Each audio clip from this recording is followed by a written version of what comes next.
defendant stayed on top of him for 9 minutes and 29 seconds. So desperate to breathe, he pushed with his face.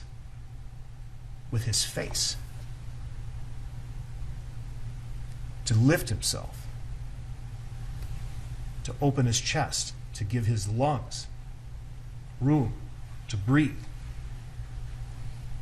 The pavement tearing into his skin. George Floyd losing strength. Not superhuman strength. There was no superhuman strength that day. There's no superhuman strength because there's no such thing as a superhuman. Those exist in comic books. And 38th in Chicago is a very real place. Not superhumans. Only humans. Just a human, just a man, lying on the pavement, being pressed upon, desperately crying out. A grown man crying out for his mother. A human being.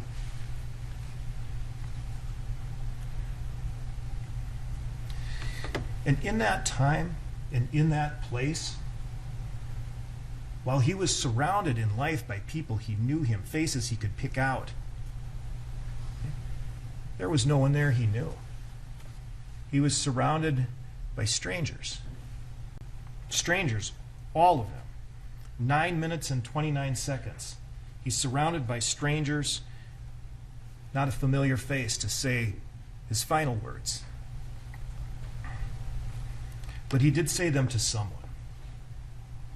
He said them to someone who he did not know by name, but he knew him from the uniform he wore and the badge he wore. And he called him Mr. Officer. That's what he called him, Mr. Officer. Mr. Officer would help. We call the police when we need help. And he pleaded with Mr. Officer.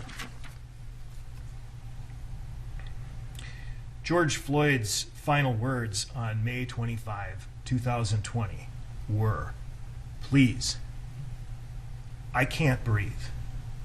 And he said those words to Mr. Officer. He said those words to the defendant. He asked for help with his very last breath. But Mr. Officer did not help.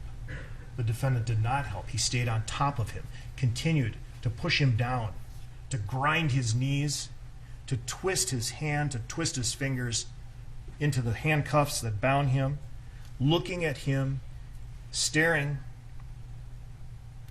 down at times the horrified bystanders who had gathered and watched this unfold.